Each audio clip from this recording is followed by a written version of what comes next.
ఇయాల ఆర్మూర్‌లో కొంచెం పనుంటే పోయినాము. ఇంకెట్లాగో ఆర్మూర్‌కి పోయినామని చెప్పి శివరాత్రి కూడా వస్తుందని ఒక 2, 3 చీరలైతే కొనుక్కొనొచ్చినాము. ఇంకా మా అమ్మ తల్లికి కూడా 2 కాటన్ ఫ్రాక్స్ తీసుకున్నా. అవి విప్పి చూపెడితే అప్పుడే ఎయ్యమని ఏడుస్తది. అందుకే చూపెట్టలేను. నేను మా అమ్మ తల్లికి కొనిస్తే మా అమ్మ నాకు కొనిచ్చింది ఒక చీర. ఫస్ట్ చూపెట్టిన చీర మా అమ్మదన్నమాట. మా అమ్మ కొనుక్కుంది. అది 400 రూపాయలకి వచ్చింది. ఇంక ఇది సెకండ్ వన్. ఇదైతే 250కి అట్లా వచ్చింది. తక్కువ రేట్‌కి వచ్చిందని చెప్పేసి తీసుకుంది మా అమ్మ అయితే.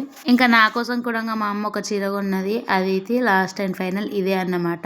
దీని కాస్ట్ వచ్చేసి 333 రూపీస్ అయితే పడ్డది. చీర క్లాత్ అయితే మస్తు సాఫ్ట్ ఉంది. అందుకే తీసుకున్నాను. నాకు ఇట్లాంటి డైలీ వేర్ చీరలు లేవని చెప్పేసి ఇదైతే తీసుకున్నాను అనమాట. ఇంకా బ్లౌజ్ పీస్ కూడా మస్తు ప్లెయిన్ గా వచ్చింది. అందుకే ఈ కలర్ కాంబినేషన్ నాకు లేదని చెప్పేసి తీసుకున్నాను అనమాట. మరి మేము తీసుకున్న ఈ 3 చీరలలో మీకే చీర బాగా నచ్చిందో కామెంట్ సెక్షన్ లో కామెంట్ చేసి చెప్పడం మాత్రం అసలు మర్చిపోకండి. మా షాపింగ్ మొత్తం అయితే మేము ఆర్మూల్ రోడ్ నారాయణ షాపింగ్ మాల్ అనే చేసుకున్నాము. మీరు ఎవరైనా మన ఛానల్ ని ఫస్ట్ టైం చూస్తున్నట్టయితే ప్లీజ్ ఛానల్ ని సబ్స్క్రైబ్ చేసుకోండి. ఇట్లనే మన వీడియోస్ కి లైక్ చేయడం మాత్రం అసలు మర్చిపోకండి. ఉంటా మరి, బై బాయ్.